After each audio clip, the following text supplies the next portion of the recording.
Ya, halo, selamat pagi semuanya. Terima kasih banyak Pak Willy. Pagi, Selamat pagi Bapak Ibu semua. Suara saya selamat sudah terdengar pagi. belum? Pagi. Dengar, Jelas, Dok. sekali. Terdengar ya, slide-nya udah terlihat juga ya. Pagi, Dok. Senang Pagi, sekali saya dokter. dikasih kepercayaan lagi hari ini untuk sharing sama Bapak Ibu semua. Jadi ada topik ini yang mungkin sebagian sudah familiar, tapi sebagian lagi bingung kenapa ya ada hubungan apa nih obesitas, diabetes mellitus, dan COVID-19. Jadi memang tiga-tiganya ini sampai saat ini merupakan masalah ya Bapak Ibu ya. Mungkin sebagian dari kita juga sudah mengalami yang namanya obesitas dan diabetes mellitus, dan tentu saya yakin tidak satupun di antara kita semua yang berharap masalahnya tambah lagi dengan satu ya COVID-19. Baik, kita akan lihat nih di sini Bapak Ibu, saya ingin memperlihatkan sekali lagi bahwa sampai saat ini diabetes mellitus itu merupakan suatu kedaruratan global nih di seluruh dunia. Indonesia ini masuknya daerah yang warna ungu nih Bapak Ibu, daerah Western Pacific namanya. Jadi tahun 2017 itu jumlah penderita diabetes kita 9 juta ya di Western ini. Tahun 2045 183 juta. Kebayangnya bisa membentuk satu negara Indonesia baru lagi sejumlah pasien diabetesnya. Nah, di Indonesia tahun 2015 itu terdapat 9,1 juta penduduk yang penderita diabetes, dan kita ada di urutan kelima. Kalau tahun 2017 lumayan lah urutannya rada turun dikit ya 6, tapi jumlahnya terus bertambah ya dari 9,1 ke 10,3 juta. Nah, tahun 2035 prediksi kita masih mungkin akan di 10 besar dan jumlahnya terus meningkat menjadi 14,1 juta. Kenapa sih penting? Karena ternyata diabetes ini dia menimbulkan banyak sekali permasalahan. Sebenarnya yang diabetesi ya, kita akan menyebut penderita diabetes itu sebagai diabetesi. Diabetesi ini tidak pernah mengalami masalah secara langsung akibat gula darahnya, tapi justru karena komplikasi yang dideritanya. Kalau kita lihat di sini nih, tiap 5 detik satu orang yang didiagnosis baru sebagai diabetes tuh di mana-mana di seluruh dunia. Tiap 10 detik satu orang meninggal karena diabetes, tiap 30 detik seorang kehilangan satu kaki karena diabetes. Jadi kebayang kita lagi ngumpul di acara ini sampai jam 12 nanti ada berapa detik tuh ya, berapa ribu detik itu sudah berapa orang kehilangan satu kakinya karena diabetes mellitus. Kembali ke definisi, mungkin ada yang lupa atau belum tahu, apa sih diabetes mellitus? Kita seringnya bilang sakit kencing manis ya Bapak Ibu ya. Jadi ada dua kata, diabetes dan mellitus. Diabetes itu artinya adanya aliran atau pancuran, dalam hal ini kencing ya, air kencing. Nah, kalau mellitus itu artinya manis atau madu gitu. Jadi air kencing diabetes itu dia rasanya manis. Kenapa? Karena kadar gula darah yang berlebihan di dalam darahnya itu dibuang lewat air kencing kita gitu. Kenapa sih bisa terjadi diabetes mellitus ini?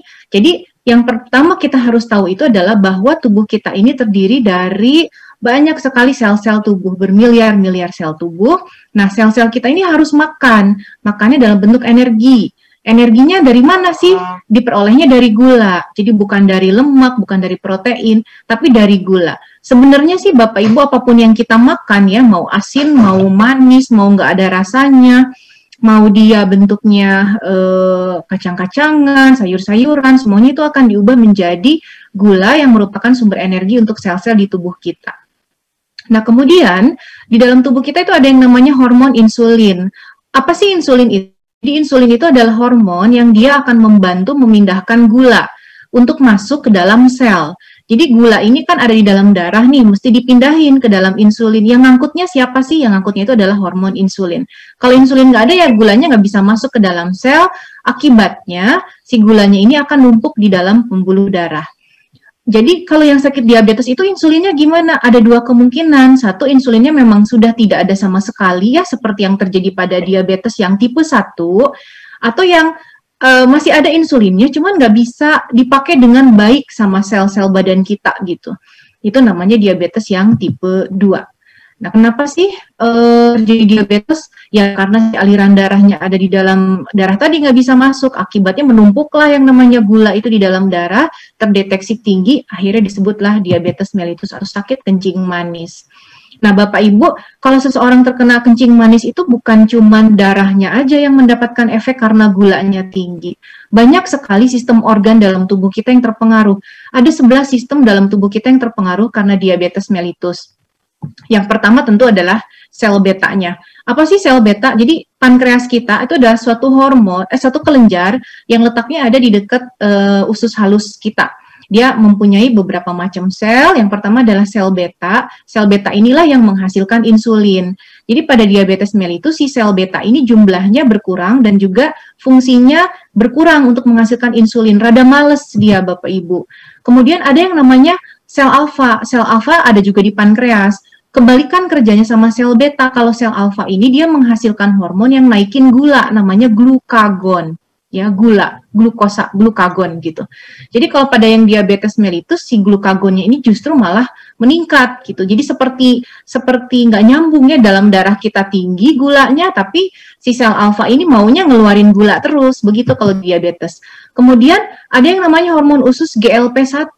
Dia fungsinya apa sih? Dia fungsinya untuk merangsang sel beta menghasilkan insulin. Nah, pada yang diabetes si hormon ususnya ini menurun kadar menyebabkan gula darah naik.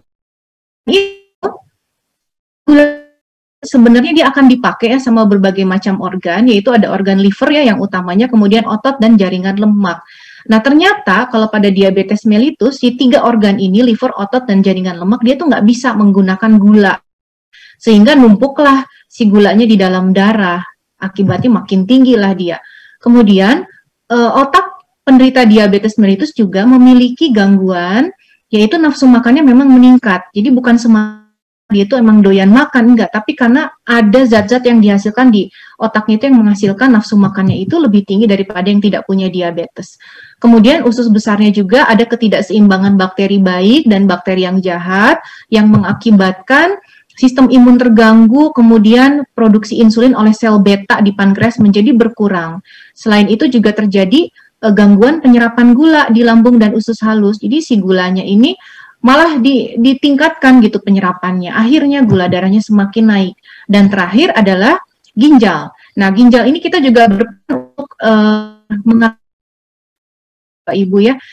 Nyata nih Bapak Ibu, kalau di dalam darah kita gulanya meningkat, si ginjal ini berfungsi untuk mengeluarkan kelebihannya tersebut. Makanya air kencingnya nanti terdeteksi manis. Nah, pada yang sakit diabetes mellitus, harusnya dikeluarinnya bisa lebih banyak, tapi ternyata si ginjalnya ini jadi rada males ya ngeluarin gulanya, tetapi yang dikeluarin lebih banyak dibandingkan yang nggak punya diabetes, tetapi tetap tidak seperti sebanyak seharusnya. Nah, ini tipe diabetes mellitus ada beberapa macam ya. Yang tadi yang diabetes mellitus tipe 1 yang membutuhkan insulin seumur hidup karena pankreasnya udah nggak bisa menghasilkan insulin lagi. Lalu ada yang namanya diabetes mellitus tipe 2 yang terjadi karena sel beta masih bisa sih menghasilkan insulin, tapi udah berkurang dan kerjanya nggak begitu baik gitu si insulinnya ini di sel-sel. Jadi sel-sel kita nggak bisa menggunakan insulin dengan baik. Lalu diabetes mellitus gestasional atau yang terjadi pada saat seorang ibu hamil. Jadi sebelum hamil dia nggak ada diabetes, tetapi kemudian menjadi diabetes pada saat dia hamil.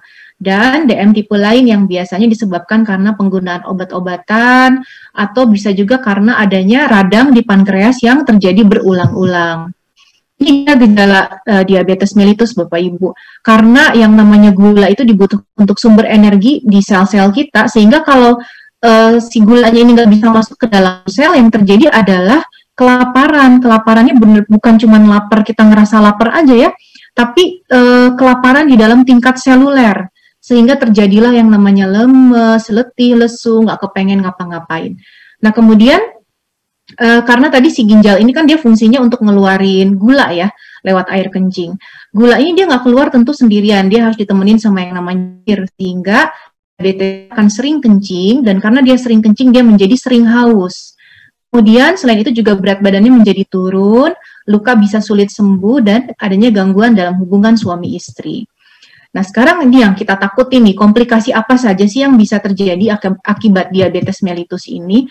Jadi Bapak Ibu, seseorang yang terkena diabetes mellitus itu sebenarnya dari sebelum dia dibilang sama dokternya ada diabetes mellitus itu sudah terjadi gangguan pada insulin. Jadi yang pertama terganggu itu insulinnya dulu Bapak Ibu, bukan gulanya dulu.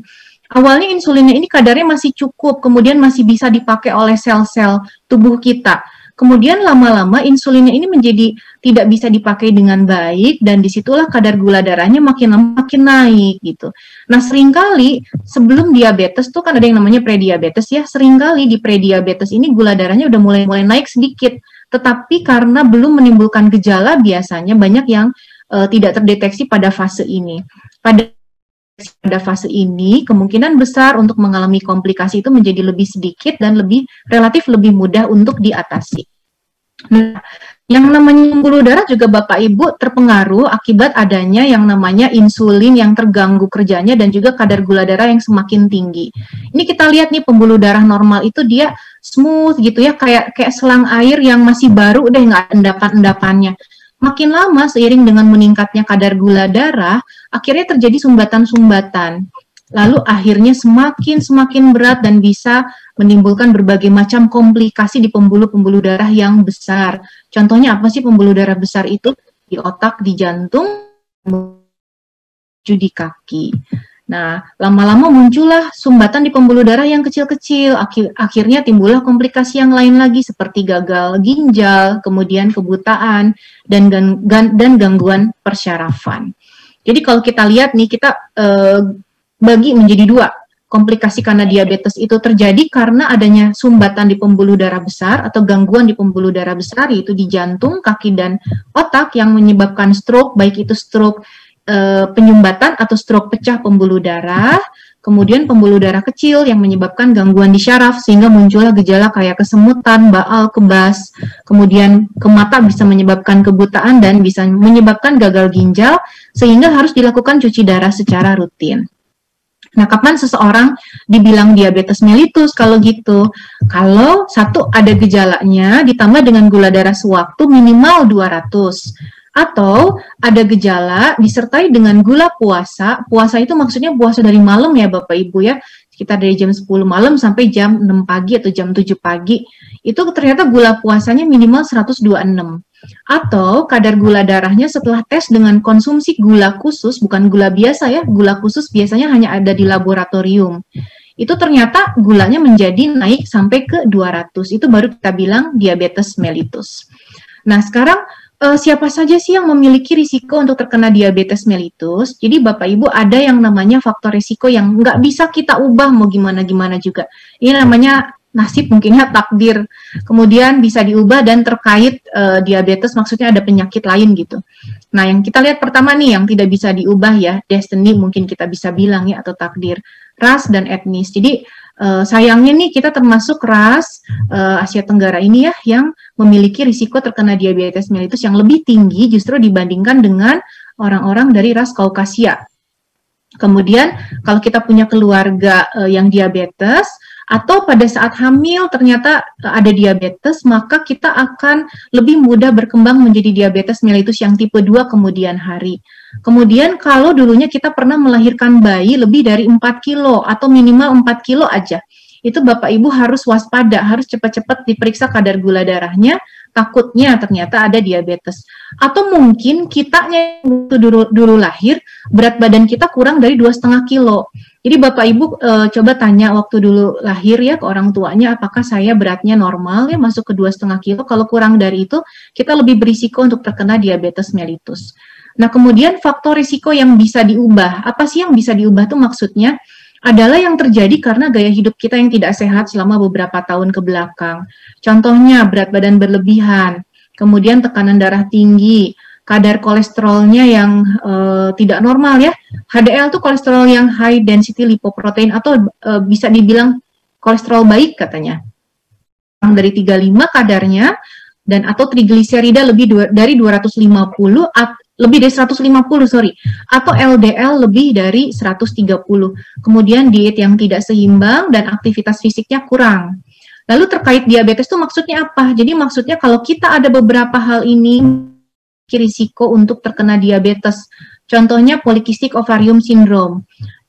Ini biasanya terjadi pada wanita muda yang ada gangguan menstruasi, kemudian dokter kandungannya bilang ini sel telurnya kecil-kecil tapi banyak. Nah, itu PCOS tuh, itu harus kita cek juga tuh gula darahnya. Atau misalkan kita ada riwayat penyakit jantung koroner, pernah kena stroke, atau penyumbatan pembuluh darah di kaki atau dimanapun, maka kita harus segera dilakukan pemeriksaan gula darah atau dilakukan pemeriksaan gula darah secara berkala. Nah, sekarang kalau udah ketahuan diabetes mellitus ya, apa yang mesti kita lakukan sih? Tapi ada beberapa hal yang harus ingat ya. Yang pertama adalah sebelum kita harus mengobati, tentu kita harus mendapatkan informasi yang baik dulu ya dari orang-orang yang bisa dipercaya. Edukasi yang baik bisa diperoleh nih dari dokter, dari perawat, kemudian dari edukator diabetes atau edukator gaya hidup sehat, kemudian bisa juga dari website yang tentu terpercaya ya. Kemudian aktivitas fisik, nanti kita akan lanjutkan penjelasannya lebih detail lagi ya setelah ini. Kemudian diet yang seimbang, lalu obat-obatan, kemudian pemantauan gula darah secara mandiri. Nah, Bapak Ibu, kalau udah terkena diabetes mellitus atau ada keluarganya yang sudah terkena diabetes mellitus, nggak perlu takut. Yang paling penting adalah kita tahu nih bahwa diabetes mellitus itu bisa diatasi dan dikelola meskipun tidak bisa sembuh. Jadi banyak yang tanya ke saya, dok, saya bisa sembuh nggak ya diabetesnya? Saya selalu bilang diabetes mellitus tidak bisa sembuh, tapi bisa kita atasi, bisa kita kelola. Asal kita seimbang nih gaya hidup sehat dan jangan lupa kontrol sama pantau gula darahnya. Banyak juga diabetesi yang bisa hidup normal, baik dengan obat-obatan maupun tidak dengan obat-obatan. Tidak dengan obat-obatan itu maksudnya memang tidak perlu menggunakan obat-obatan, hanya dengan gaya hidup yang sehat saja. Nah, kita harus tahu lebih awal sebenarnya ya yang namanya diabetes mellitus itu, karena semakin dini diatasi maka akan semakin sedikit komplikasi yang muncul. Dan biasanya kalau gula darahnya nggak terlalu tinggi ya Bapak Ibu ya, kalau gula darah di atas 250 tuh biasanya dokternya suka bilang udah minum obat langsung aja. Tapi kalau masih di bawah itu kadang-kadang kita minta dengan pola hidup sehat dulu 2 bulan dilakukan pemantauan, habis itu kita lihat apakah masih memerlukan pengobatan atau tidak, bisa turun sendiri gula darahnya nggak.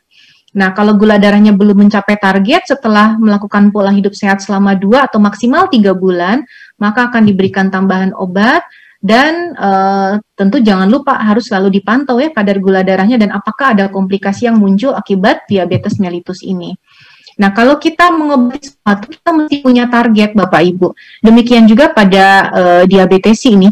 Dan targetnya bukan cuma yang berhubungan dengan kadar gula darah aja. Kenapa? Karena yang namanya diabetes ini sangat berhubungan dengan penyakit-penyakit yang lainnya, erat kaitannya. Jadi ada beberapa parameter nih, ada beberapa target nih. Yang pertama adalah berat badan. Berat badan itu kita sekarang nggak pakai berat badan, hanya tok berat badan aja, tapi kita mesti hitung yang namanya indeks massa tubuh. Caranya adalah dengan membagi berat badan ke tinggi badan dalam meter secara kuadrat. Nanti diperoleh angka ya, pengennya antara 18,5 sampai 22,9. Kemudian tekanan darahnya pengennya kurang dari 140, pernya kurangnya pengen dari 90. Kemudian ada yang namanya HbA1c. Kalau ada yang belum tahu apa sih yang namanya HbA1c, jadi HbA1c ini menggambarkan rata-rata gula dalam 3 bulan terakhir. Nanti dikonversikan ke angka gula darah. Itu pengennya kurang dari 7% atau individual tergantung dari pasiennya masing-masing, yang akan menentukan adalah dokternya Bapak atau Ibu sekalian. Kemudian gula darah puasa pengennya antara 80 sampai 130, yang setelah makan pengennya kurang dari 180, lalu kolesterol LDL kurang dari 100 atau bahkan kurang dari 70 kalau memang sudah ada penyakit-penyakit yang lain, contohnya penyakit jantung, penyakit ginjal. Lalu trigliserida pengennya kurang dari 150 dan kolesterol HDL pada wanita kurang lebih dari 50, pada pria lebih dari 40.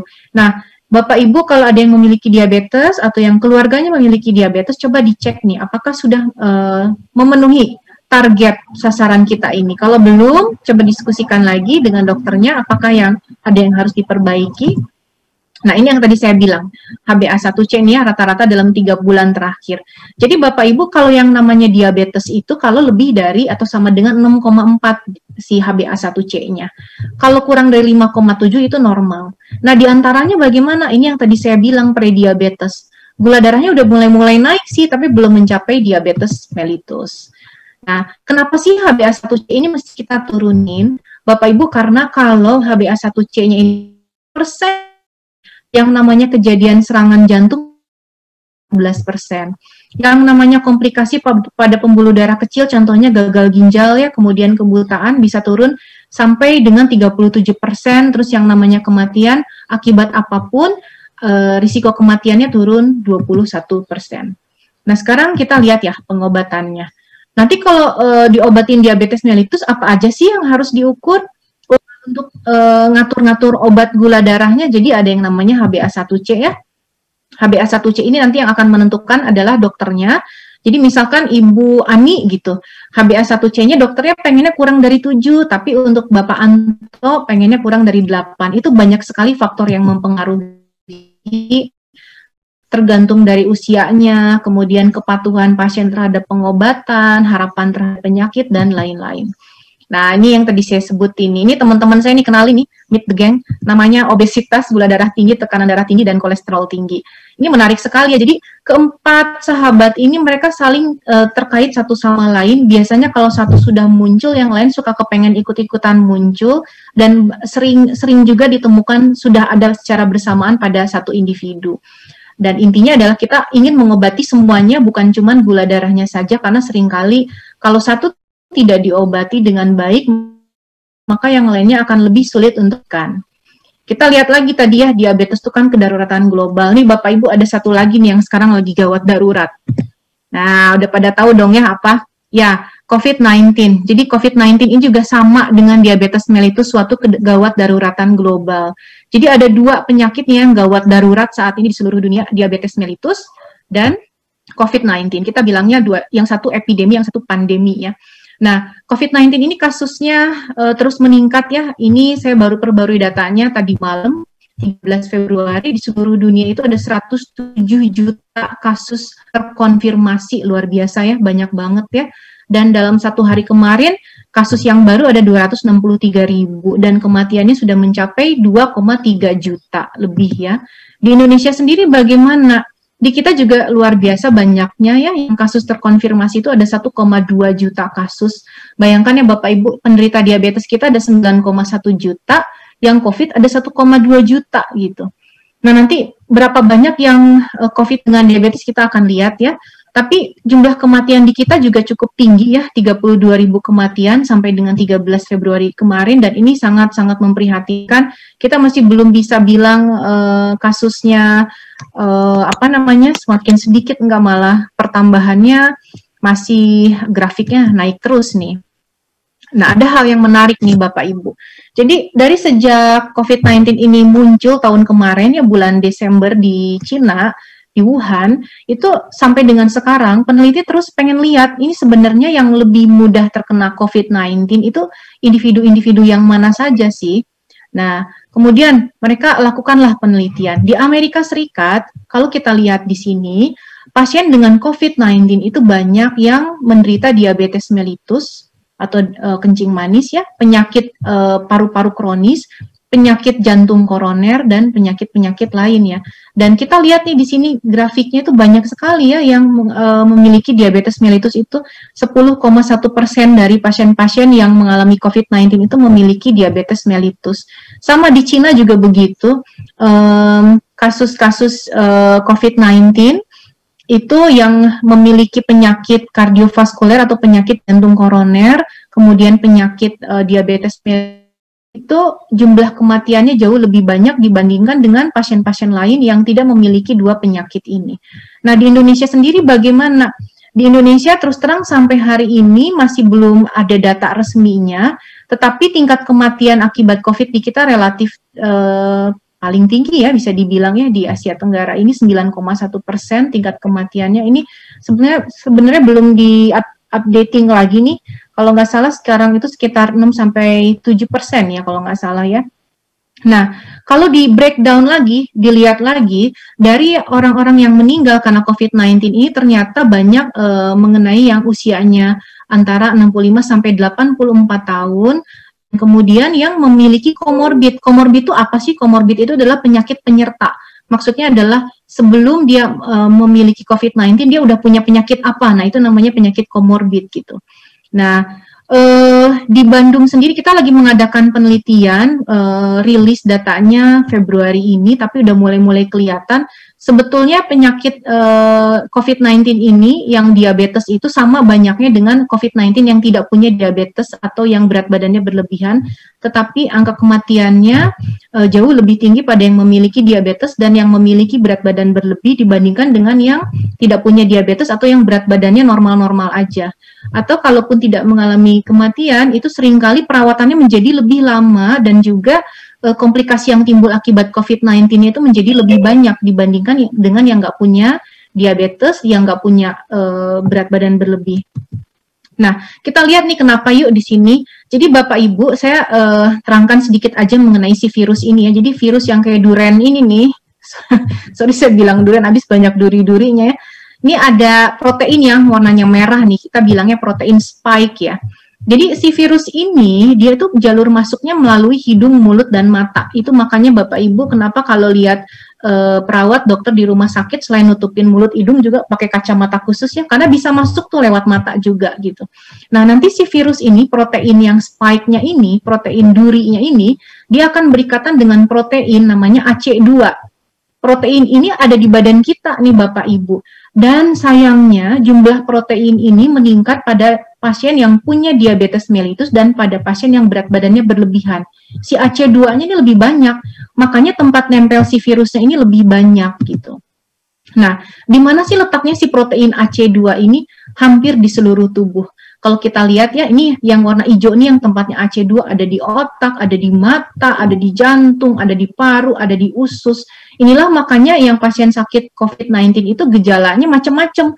Ya bisa batuk, ya bisa sesek karena si protein yang nangkepin virusnya ini ada di paru-paru, ya bisa diare, kembung, mual karena yang nangkepinnya ada di usus, ada di lambung. Kemudian dia juga bisa kadar gula darahnya menjadi lebih tinggi karena ternyata dia ada juga loh di pankreas gitu. Hasil akhirnya nanti gula darahnya akan menjadi lebih tinggi, apalagi kalau pasiennya sudah punya sakit diabetes mellitus atau bahkan punya diabetes mellitus. Akhirnya dia menjadi gula darahnya lebih tinggi lagi atau pulang dari rumah sakit gula darahnya tetap tinggi gitu. Padahal waktu sebelum masuk rumah sakit dia nggak punya diabetes atau punya diabetes tapi gula darahnya nggak terlalu tinggi. Begitu kena COVID langsung berubah semuanya. Nah, sekarang bagaimana sih hubungan diabetes dengan COVID itu sendiri? Kalau kita punya diabetes, itu kadar gula darahnya menjadi tidak terkontrol ya, seringkali atau lebih dari normal gitu. Nah, akibatnya apa sih? Yang terjadi adalah kemampuan tubuh untuk melawan infeksi menjadi kurang, lalu risiko terjadi komplikasi karena diabetes jadi meningkat juga karena COVID-nya, lalu terjadinya peradangan berlebihan dalam tubuh. Jadi si COVID ini, dia akan menyebabkan tubuh kita mengalami peradangan yang hebat sehingga menyebabkan sakit yang berat, dan pada pasien kencing manis, itu terjadi juga peradangan dalam tubuh walaupun dia tidak sehebat pada COVID ya, kita bilangnya peradangan kronis. Nah, begitu kena COVID, yang namanya radang ini menjadi lebih berat lagi. Dan kemudian terjadinya peningkatan keasaman dalam darah pada pasien yang diabetes dan akan menjadi lebih berat lagi keasamannya kalau terkena COVID-19. Sekarang bagaimana dengan yang obesitas sendiri? Bapak Ibu, obesitas atau kelebihan berat badan kita selalu menghubungkan dengan kelebihan sel-sel lemak ya. Memang benar. Jadi sel-sel lemak itu kalau jumlahnya berlebihan di dalam tubuh itu akan menyebabkan si virus-virus ini lebih lama untuk beredar dan menetap di dalam tubuh kita. Sel lemak ini merupakan reservoir atau tempat tinggal yang baik untuk si virus-virus ini. Nah, pada pasien yang obesitas atau berat badan berlebih juga sering kita temukan masalah-masalah lain ya, kayak gampang capek karena paru-parunya kapasitasnya berkurang, gangguan pompa jantung, dan ginjal juga sering ada masalah meskipun tidak ada gejala. Nah, pada COVID-19 masalah-masalah ini menjadi semakin berat lagi. Ditambah adanya radang yang berat karena COVID-nya dan pengentalan darah, dan inilah yang sering menyebabkan kematian. Nah, jadi apa nih yang mesti kita lakukan nih, Bapak Ibu? Bapak Ibu kalau ini kalau kita belum terkena diabetes, kita harus mencegah jangan sampai kita terkena diabetes. Kalau berat badan kita masih normal, kita harus cegah jangan sampai berat badan kita menjadi berlebihan, apalagi obesitas. Tapi kalau kita sudah punya diabetes dan sudah berlebihan berat badannya, yang paling penting adalah kita harus merubah pola hidup kita dengan gaya hidup yang lebih sehat. Ini kenapa sih penting? Karena gini, karena ternyata banyak penelitian yang membuktikan bahwa dengan gaya hidup yang sehat, dia memiliki efek yang sama dengan kalau kita minum obat untuk menurunkan kadar gula darah. Dan tentunya kalau kita belum sampai harus mengeluarkan biaya untuk pengobatan, akan jauh lebih hemat ya, kalau kita hanya melakukan gaya hidup sehat saja. Nah, kemudian terapi nutrisi itu maksudnya adalah kita harus makan dengan seimbang. Ini bukan contoh makanan ya Bapak Ibu ya, tapi maksudnya kita harus hati-hati kalau ketemu makanan yang kayak gini. Kemudian selanjutnya aktivitas fisik. Untuk masalah makanan nanti akan lebih banyak dipaparkan oleh Dr. Leri dan Ibu Helda, tapi untuk aktivitas fisik saya akan perlihatkan sedikit alasannya. Aktivitas fisik itu maksudnya olahraga ya. Kenapa penting? Karena olahraga itu dia bisa menurunkan HbA1c secara signifikan dan hampir sama dengan menggunakan obat-obatan. Kemudian kalau masih ada yang merokok, please di stop rokoknya. Kenapa? Karena kalau kita belum punya diabetes, dia bisa menyebabkan insulin kita kerjanya menjadi kurang baik. Dan kalau kita sudah kena diabetes masih merokok, maka risiko untuk terjadi komplikasi, kematian akibat diabetes itu akan menjadi semakin tinggi. Ini sekilas saja tentang terapi untuk diabetes ya Bapak Ibu. Intinya terapi pada diabetes itu selain tadi gaya hidup sehat, ada beberapa macam obat-obatan, saya nggak akan bahas lama-lama, tapi intinya ada obat yang disuntik, ada obat yang diminum, dan nanti yang akan menentukannya adalah dokternya berdasarkan dari profil Bapak Ibu sendiri, lihat dari berbagai macam hal ya. Dan seringkali ada langkah-langkahnya dulu nih, step by step gitu pengobatannya. Mungkin kita coba dengan gaya hidup sehat dulu, berhasil nggak selama 3 bulan? Oh nggak berhasil, kalau nggak berhasil kita kasih obat satu macam. Kalau nggak berhasil lagi, kita tambahin lagi jadi 2 obat. Masih nggak berhasil lagi, tambahin 3 macam obat atau bahkan harus dilakukan penyuntikan insulin. Tapi jangan berkecil hati buat Bapak Ibu yang sudah mendapatkan banyak obat untuk diabetesnya atau menggunakan insulin. Ini khusus yang DM tipe 2 ya. Kalau yang tipe 1 kan harus pakai insulin terus. Itu tidak berarti kita akan menggunakan obat-obatan sebanyak itu, karena ada sebagian penderita diabetes yang masih bisa menghasilkan insulin dan masih bisa dipakai insulinnya dengan baik oleh tubuh. Maka mungkin dia akan bisa kita kurangi jumlah obatnya dengan catatan disiplin untuk gaya hidup sehatnya. Nah, selain itu juga diharapkan melakukan pemeriksaan gula darah secara mandiri. Bagaimana jadwalnya? Jadwalnya berbeda-beda tergantung kita menggunakan obat apa. Ini juga perlu didiskusikan dengan dokternya Bapak Ibu, tetapi pada prinsipnya minimal 2-3 hari dalam 1 minggu. Mungkin demikian slide terakhir saya. Terima kasih Bapak Ibu atas perhatiannya, semoga bermanfaat.